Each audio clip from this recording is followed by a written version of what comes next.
Heather, thanks so much for joining us. Straight out of the gate, give me a really quick breakdown on how tariffs actually work, because there's so much misinformation that's being pushed out by the Trump administration.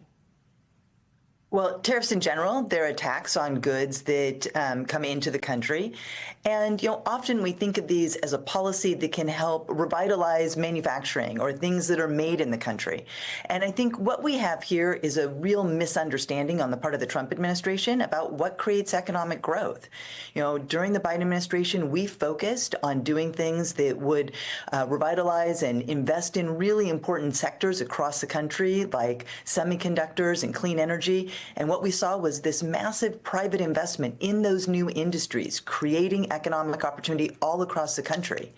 And yet this administration is not continuing those kinds of policies and threatening to pare back on the investments in semiconductors, for example, that the president talked about last week. And instead, this indiscriminate, very chaotic tariff policy that the president is putting in place and pretending that that will have benefits for American workers and American communities across the country in the way that we need them to see benefits.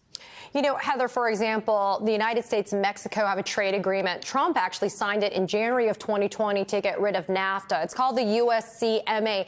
How does something like that trade agreement work with these flip-flops with the tariff announcements that we get from Trump?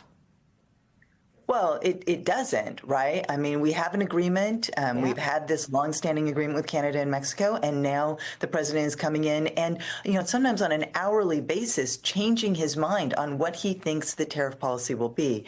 I mean, if nothing else, that is no way to run a country. It's chaotic. It means that businesses can't make sound decisions. Investors can't make decisions. There's likely a lot of capital sitting on the sidelines now, waiting to see where this all ends up. And it undermines our ability to make agreements with other countries about what kinds of trade we want to see.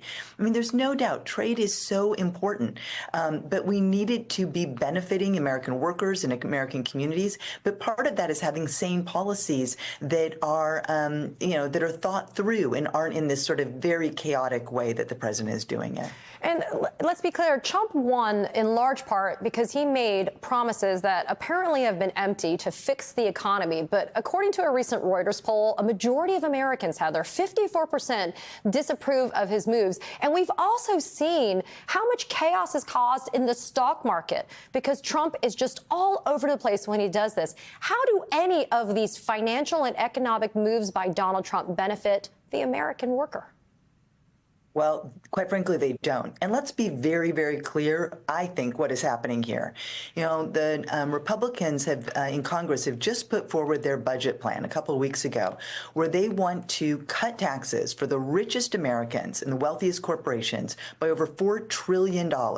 That's a plan. It's the only real plan that I see coming out of this administration, a clear agenda to give money back to the richest people in the country. And at the same time, all of this chaos, it's keeping us distracted when in reality what this is about is tax cuts for the rich.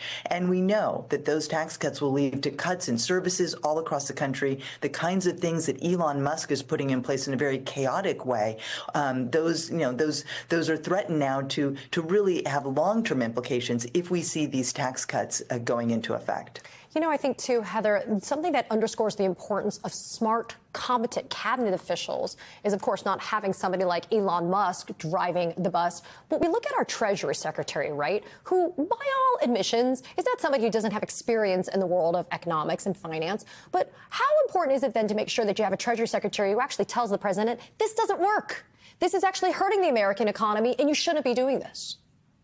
Well, the president has made very clear that he wants folks around him that will implement only his views or Elon Musk's views, right? Yeah. Time and again, we've seen that Musk has had this incredible power to make decisions for agencies all across the government, whether or not it makes sense for those agencies or for the services that Americans need and rely on. So it's really undermining the expertise of the folks he did put in place. And, I think they have very difficult jobs, especially when it's your job, like this Treasury Secretary, to make sure that the economy remains stable and is on a solid footing, which, of course, right now, many Americans do not believe that is the case. Very quickly, before I have to let you go, though, Heather, what can Americans be doing right now to maybe protect themselves or to gird themselves against what looks like serious economic turmoil?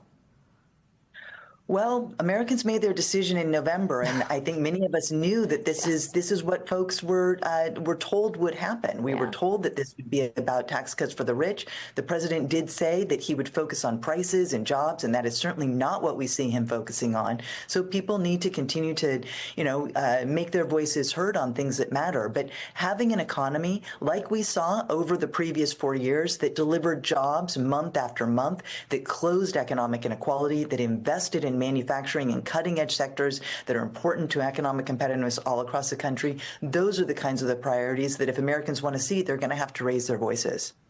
And for the people in the back, because you were so gracious not to say it, that was the Biden-Harris administration that did all of those things that benefited Americans. Heather Boushey, thank you for taking the time to be here and explain these important issues to our viewers.